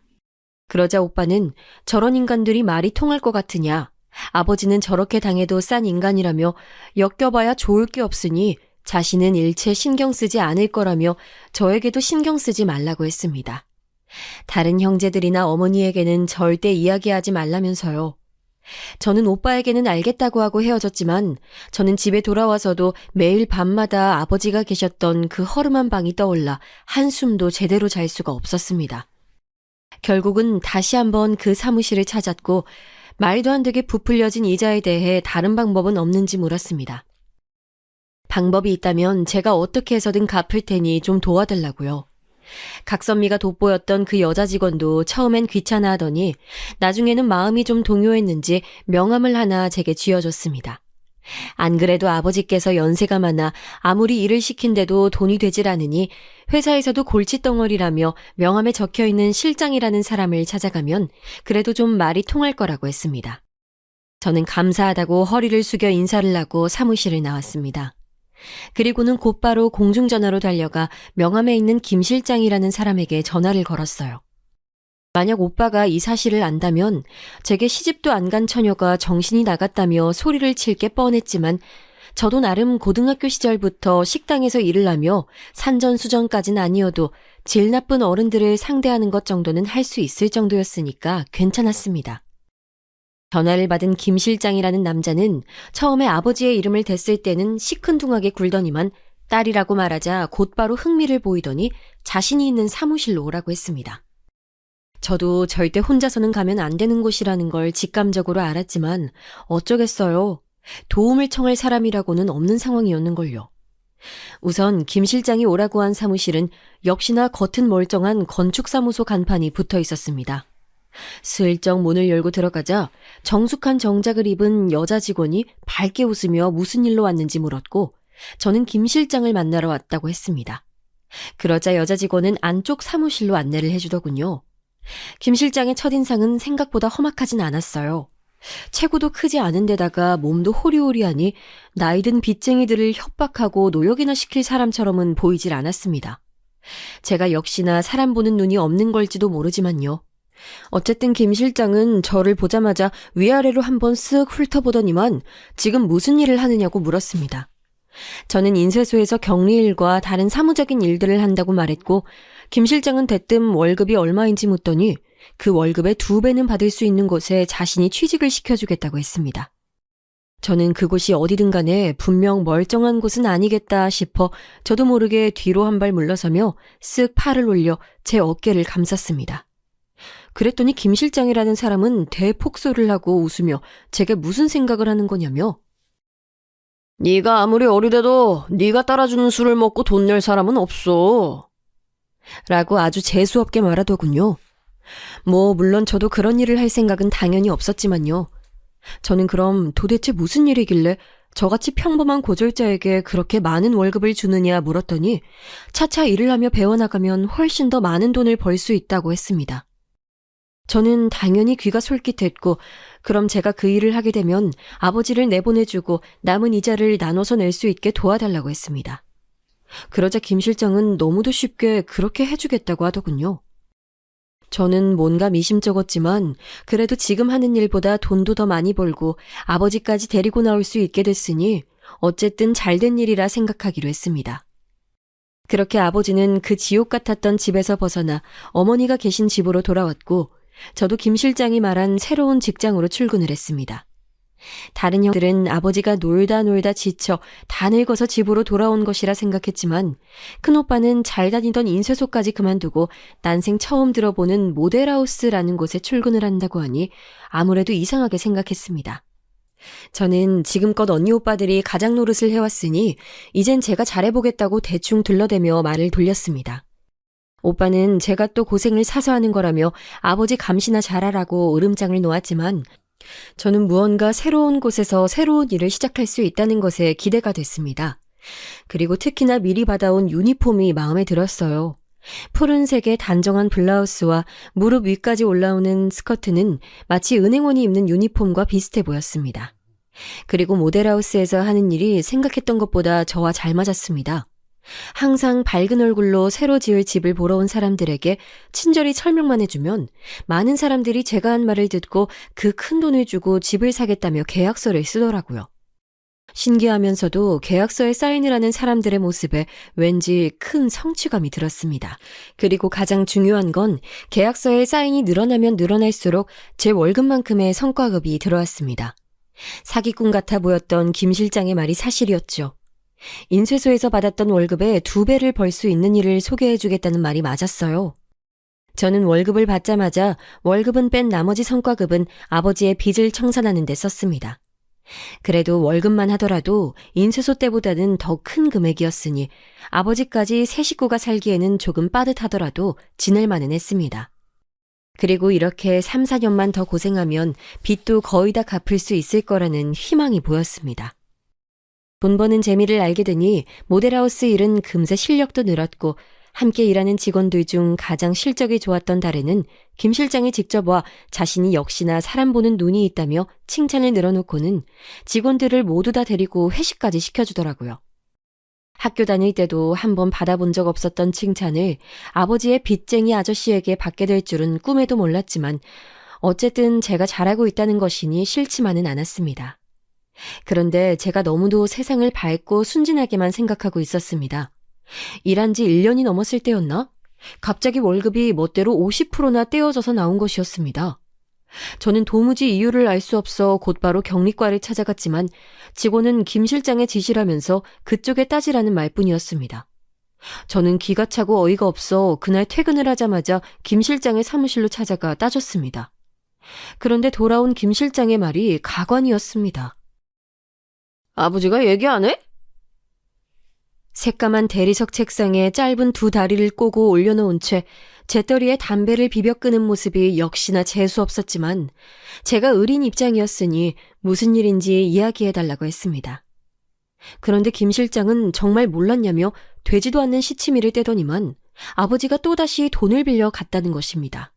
그것도 제 이름으로요.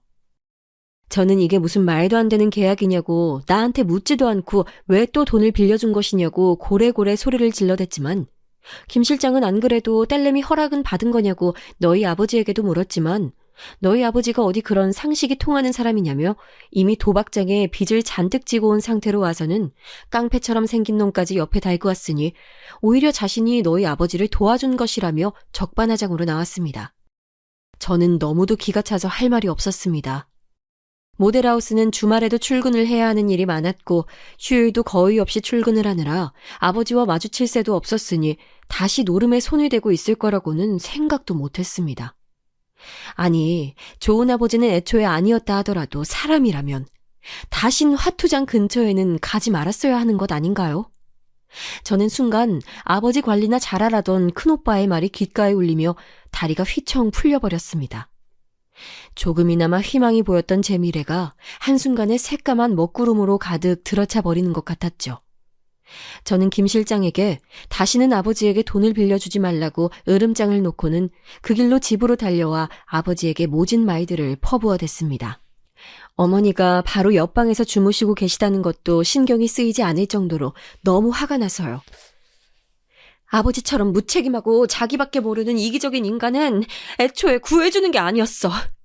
그냥 그 시궁창 같은 데서 평생 노름만 하다 죽게 놔뒀어야 돼. 뭐야? 너 지금 돈 좀 번다고 아버지한테 생색내는 거야? 아버지? 아버지는 무슨... 더는 아버지라고 부르고 싶지도 않아. 이게 다 무슨 소리야? 노름? 네 아버지가 또 노름에 손을 댄 거야? 제 날카로운 불씨들은 정작 아버지라는 사람에게는 조금의 타격감도 없었던 것 같았는데 오히려 어머니 가슴에는 큰 불똥이 되어 안 그래도 병약했던 어머니를 더 병들게 하고 말았습니다. 그 일이 있고 나서부터 아직 환갑도 안 되신 분이 소화가 되지 않는다며 밥도 잘 드시지를 못하고 조금만 먹어도 음식을 토해내시길래 저는 쉬는 날 어머니를 모시고 큰 대학병원에 갔습니다. 저는 아무래도 전에 있던 식도염이 도진 것 같다고 했지만 의사는 자꾸만 이것저것 검사를 해보라고 권했어요. 그리고 검사 결과 어머니는 위암 판정을 받으셨습니다. 저에게는 청천벽력과도 같은 말이었죠. 암세포가 이미 폐와 방광까지 전이가 되어 손쓰기에는 늦었다는 말을 듣고 나니 그제야 이 말도 안 되는 상황이 현실로 다가오면서 저는 도무지 삶의 의지가 생기질 않았어요. 그날 저녁 언니들과 오빠들을 불러 어머니의 상황을 이야기했습니다. 그리고 지금까지 아버지와 제게 있었던 일까지 모두 다 얘기를 했죠. 그러자 언니들은 하나둘 울음이 터져 나왔고 작은 오빠는 대번에 버럭 제게 화를 냈습니다. 그런 큰 일을 가족들과 한마디 상의도 없이 네 멋대로 해결했냐는 원성과 젊은 년이 돈은 무슨 돈을 벌겠다고 나다니느라 어머니 건강도 제대로 챙기지 않았냐는 원망과 함께요. 그리고 눈물을 훔쳐내던 언니들도 금세 오빠 편을 들며 저를 나무랐습니다. 애초에 아버지처럼 막무가내인 사람의 일을 저같이 세상 물정 모르는 어린애가 해결하겠다고 덤빈 것이 잘못이었다고요. 그리고 일은 제가 다 벌려놓고는 아버지밖에 모르는 어머니 앞에서 왜 아버지께 그런 소리들을 해댔냐며 야단이었죠. 분명 그 말에 마음 약한 어머니가 놀라 자식들에게 미안해서 속병이 난 것이라면서요. 저는 억울하고 원통했지만 우선 어머니의 병부터 낫게 하는 것이 우선이었으니 그 자리에서 단 한마디도 하지 않은 채 꿀먹은 벙어리처럼 가만히 있었습니다. 이 자리에 있는 누구보다 어머니가 없으면 살 수 없는 사람은 저였으니까요. 그때 큰 오빠가 나서서 언니들과 작은 오빠를 말리며 지금껏 우리가 딸 아들이라고 해봐야 엄마 아프다고 연락 와도 언제 한번 얼굴 비추기를 했냐, 병원에 모시고 가기를 했냐, 다 막내가 했지. 라며 웬일로 제 편을 들어주더군요. 저는 그 말 끝에 눈안에 고여있던 눈물이 닭똥처럼 뚝뚝 떨어졌어요. 형제들은 이제와 그런 말이 다 무슨 소리냐며 이제 엄마도 아프고 아버지도 저 모양이니 고생문이 훤하다는 소리를 해대며 다들 누가 더 힘들고 아픈지 고생 배틀을 하기 시작했습니다. 허리 디스크가 도져서 앉아있기도 힘들다는 둥, 가게는 장사가 안 돼서 안 그래도 심란하다는 둥, 묻지도 않은 앓은 소리들만 해댔습니다. 저는 마음 같아선 지금 그런 소리들이나 하고 있을 때냐며 따져 묻고 싶었지만 더는 분란을 일으키고 싶지 않아 앞으로 엄마 간병도 제가 다 하고 병원비도 다 알아서 할 테니 걱정 말고 다들 돌아가라며 큰 소리를 쳤습니다. 사실 생각해보면 틀린 말도 아니었죠. 어차피 지금까지도 다들 각자 일 핑계, 자식들 핑계를 대며 도와주지도 않을 뿐더러 전화도 받지 않을 때가 부지기수였으니까요. 그렇게 형제들은 제각각 몇만 원씩 넣은 봉투들을 제 주머니에 찔러 넣어주고는 돌아갔습니다. 저는 다른 건 다 둘째치고 엄마의 간병과 일을 하는 데에만 신경 쓰며 열심히 살았습니다. 엄마, 좀 힘들어도 조금만 더 먹어봐. 이거 전복 엄청 좋은 거야. 엄마 씹기 힘들다고 해서 내가 다 잘게 썰었어. 아니야, 엄마는 다 먹었어. 네 아버지도 전복 좋아하는데 좀 챙겨드리지. 엄마, 난 엄마만 있으면 돼. 아버지 필요 없어. 그러니까 엄마는 하루빨리 나을 생각하고 얼른 드셔. 아버지와는 한 집에 살면서 오고 가면서도 눈도 한번 마주치질 않았어요. 도박을 하든 빚을 지든 이제 절대 신경 쓰지 않겠다 다짐했죠. 그렇게 처음 의사 선생님께서 예상하셨던 기간을 훌쩍 넘겨 어머니는 그 힘들다는 항암 치료도 견디며 1년을 넘게 버티셨습니다. 1년 동안 저는 일을 해서 번 돈을 모두 다 병원에 쏟아부었고 간간히 오빠가 보내주는 돈으로 틈틈이 엄마를 모시고 여행을 다녔습니다. 비행기는 못 태워드렸지만 그래도 함께 기차도 타보고 호텔에서 잠도 자고 조식이라는 것도 태어나 처음 먹어봤습니다. 계란 후라이를 칼로 썰어 먹으니 뭔가 고급지고 좋더라고요. 어머니도 잘 드시지 못하면서도 죽기 전에 이렇게 호강을 한다며 좋아하셨죠. 통장에는 항상 돈이 말랐지만 그래도 어머니의 웃는 얼굴을 보는 것만으로도 행복했어요. 젊은 날에는 자식만 줄줄이 낳고 남편 때문에 마음고생만 하시다 연세가 드셔서는 몸까지 성치 않으셨던 안쓰러운 어머니. 그렇게 어머니는 제 품에서 돌아가셨습니다. 그리고 저는 어머니의 장례가 끝나자마자 짐을 쌌습니다. 누구에게도 말한 적은 없었지만 사실 어머니를 병간호하던 내내 생각해둔 일이 있었어요. 어머니가 돌아가시면 더 이상 이곳에 있을 이유가 없었으니 이곳을 떠나 새 출발을 하고 싶었거든요. 형제들은 그럼 다 늙은 아버지는 어떻게 하느냐 성화였지만 저는 제가 할 몫은 다 한 것 같으니 이제부터는 똑똑한 언니, 오빠들이 알아서 하라고 했죠. 그러자 지금껏 어머니 병원비 한번 보탠 적도 없고 오랫동안 항암 치료를 할 때도 병원에 한번 모시고 간 적 없었던 큰언니가 제게 무슨 큰 인심이라도 쓰듯 부모님과 제가 살던 이 집을 제 앞으로 명의를 변경해 줄 테니 이 집에 살면서 아버지까지 책임지라는 것이었습니다. 내가 언제 이 집 달랬어? 나 이 집 필요 없어. 필요 없기는? 아버지 돌아가시면 이 집 다 너 준다니까? 저는 기가 막히고 코가 막혔습니다. 이 낡고 오래된 집이 욕심이나 어머니를 모신 적도 없었지만 애초에 일찌감치 이 집을 떠난 언니가 이 집 명의에 대해 운운한다는 것도 저는 어이가 없었어요. 저는 이제 어머니도 안 계시는 판에 2판 4판이었습니다.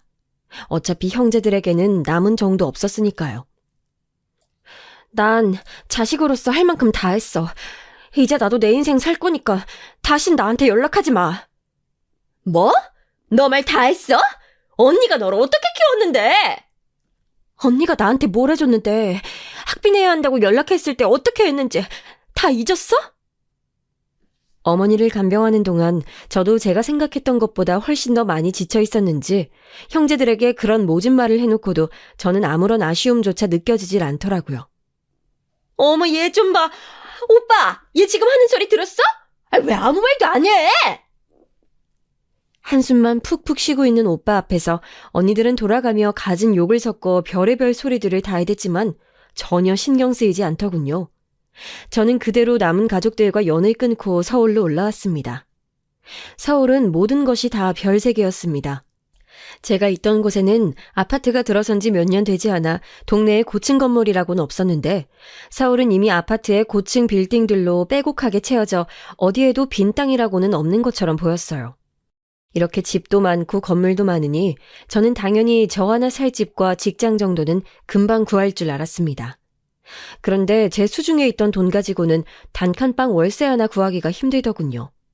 그래도 직장을 구할 때까지 어디라도 지낼 곳이 있어야 했으니 부동산 아주머니에게 사정을 설명했고 지방에서 올라와 서울 물정이라고는 모르는 제 사정이 안쓰러웠는지 대학가 근처에 하숙을 하고 계시다는 친구분 집을 소개시켜 주셨습니다.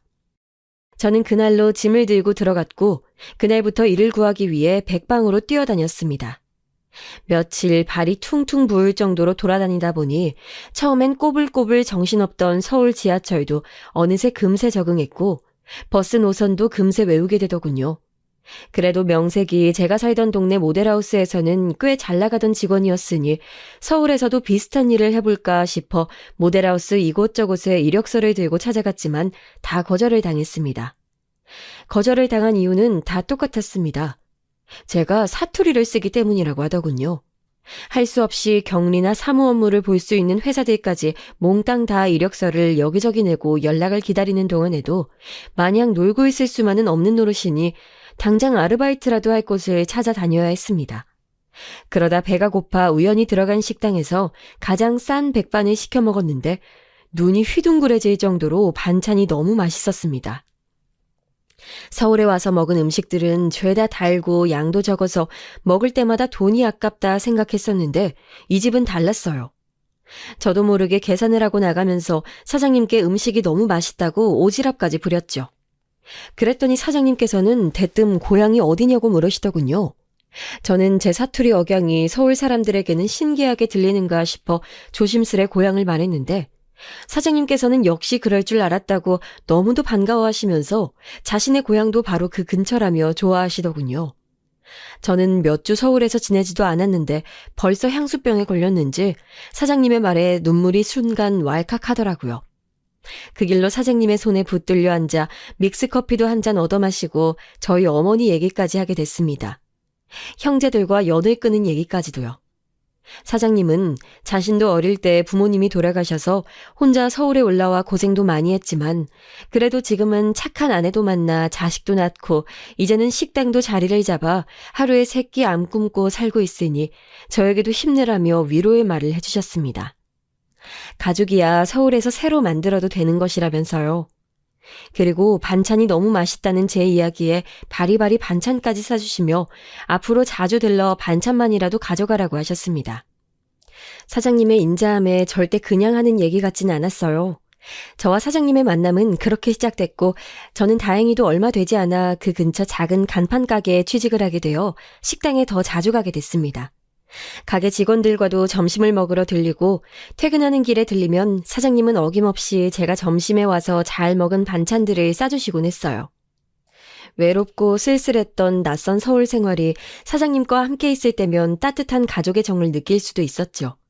그래서 저는 가끔 쉬는 휴일에는 빈 반찬통을 가져다 드린다는 핑계로 바쁜 식당 일도 도와드렸습니다. 그러던 어느 날 어느 때와 같이 식당 일을 돕기 위해 주방에서 앞치마를 메고 설거지를 하고 있었는데 갑자기 누군가 제 등 뒤로 다가와 저를 와락 껴안는 것이 아니겠어요? 저는 너무 놀라 들고 있던 수세미도 바닥에 떨어뜨린 채 뒤를 돌아봤고 제 앞에는 난생 처음 보는 군복을 입은 남자가 서 있었습니다. 죄송합니다. 저희 어머니신 줄 알고. 군복을 입은 남자는 다름 아닌 사장님의 하나뿐인 외아들이었습니다.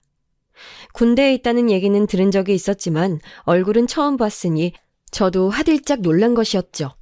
제가 낸 큰 소리에 놀라 들어오신 사장님의 아내분은 아드님의 얼굴을 보자마자 너무 좋아 눈물을 펑펑 쏟으셨고 옆에 계시던 사장님께서는 호탕하게 웃으시며 내가 며느리 감으로 점 찍어 놓은 걸 어찌 알고 딱 한눈에 알아봤대. 라는 사장님의 그 말 한마디에 순간 저는 얼굴이 터질 듯 빨개졌습니다. 사장님과 가깝게 지내기야 했지만 저를 그렇게까지 좋게 생각해 주셨다는 게 전 너무도 감사했어요. 그렇게 사장님의 성화에 저희 두 사람은 만난 지 반년도 되지 않아 부부의 연을 맺었습니다. 사실 처음부터 사장님의 아내분, 저희 시어머니께서는 저를 탐탁지 않아 하셨지만 시아버지가 되신 식당 사장님께서는 저를 예뻐하셔서 결혼식도 하기 전에 작은 전셋집까지 구해주셨어요. 저희는 아이가 생길 때까지 각자 직장을 열심히 다니며 돈을 모았고 첫 아들을 가졌을 때쯤 오래된 집이긴 했어도 그래도 저희 가족만을 위한 첫 집을 장만했어요. 그런데 역시나 제 박복한 팔자는 어디 안 가는 것일까요? 그날 아침까지도 문안 전화를 드렸을 때 멀쩡하셨던 시아버지께서 저희 집에 반찬을 주러 오시던 길에 교통사고를 당해 돌아가시고 말았습니다. 제가 괜히 아버님께 해주신 반찬이 먹고 싶다 하지만 않았어도 일어나지 않을 사고였는데 말이죠. 저는 어머님과 남편에게 미안한 마음에 매일 밤 죄책감에 시달렸습니다. 그래서 하지 않아도 될 뻔한 선택을 하고야 말았죠. 너무도 죄송스러운 마음에 혼자 되신 어머니에게 앞으로는 제가 모시겠다 하며 좋은 며느리가 되겠다 다짐했습니다. 이쯤 되니 제가 어떤 사람인지 좀 아시겠죠? 네, 맞습니다. 신데렐라 콤플렉스? 착한 아이 증후군. 아무튼 고생을 사서 해야만 직성이 풀리는 이상한 성격이었습니다. 그렇게 좋은 며느리 자리를 굳이 자초해 팔자에도 없던 시집살이가 그때부터 시작되었으니까요. 아들이 학교에 들어가게 되면서 자연스레 저는 식당 일을 돕게 됐고 어느새 저는 가업을 잇는 착한 며느리가 되어 있었습니다. 하지만 처음부터 저를 예뻐하지 않으셨던 시어머니께서는 역시나 저를 탐탁지 않아 하셨습니다. 애미야, 넌 지금 시간이 몇 시인데 남편 출근하는데도 잠을 퍼자고 있니? 어머니, 어제 가게 문을 늦게 닫아서 제가 새벽에 들어왔어요. 아이고, 누군 장사 안 해봤다니? 나는 그 고생을 혼자 다 했어도 네 시아버지 아침은 굶겨본 적이 없다. 죄송해요. 내일부터는 일찍 일어날게요. 저번에는 어디 남편이 하는 일에 일일이 토를 달고 간섭을 해대더니만 너는 어떻게 된 애가 일일이 다 가르쳐줘야 하니? 일일이 다 대꾸할 수도 그렇다고 대꾸해봐야 좋은 소리도 못 들으니 그렇게 참자 하며 몇 년을 살다 보니 가정의 평화는 잘 유지되고 있었지만 언제부턴가 저는 말 한마디 제대로 하지 못한 채 시어머니의 뜻에 맞춰 남편의 그늘에 살고 있었습니다. 그렇게 20년 오로지 시어머니와 남편 그리고 우리 아들만 바라보며 바쁘게 살았습니다. 그 전의 일들은 모두 다 까맣게 잊고 말이죠. 눈 깜짝할 사이 제 아들도 군대에 입대를 했고 여전히 시어머니의 간섭은 받고는 있었지만 그래도 저는 어엿한 식당 사장이 되어 있었습니다. 그런데 언제부턴가 먹기만 하면 자꾸만 소화가 안 되고 윗배에 통증이 있었습니다. 잠들기 전에 토하지 않으면 편히 잠들 수가 없었죠. 저는 순간 잊고 지냈던 지난 젊은 날의 일들이 파노라마처럼 스쳐 지나갔습니다. 내가 가장 사랑했던 우리 엄마. 내가 우리 엄마를 가장 많이 닮았구나. 누가 봐도 답답하다 느껴질 정도로 착하게만 살아온 것 같은데 왜 제 인생은 계속해서 고난이 반복되는 것일까요? 밀어내려 발버둥을 치고 쥐 죽은 듯 살아도 박복한 인생은 제 마음대로 떨쳐낼 수 없었던 것일까요? 저는 서울의 큰 대학병원에서 어머니와 같은 위암 판정을 받았습니다.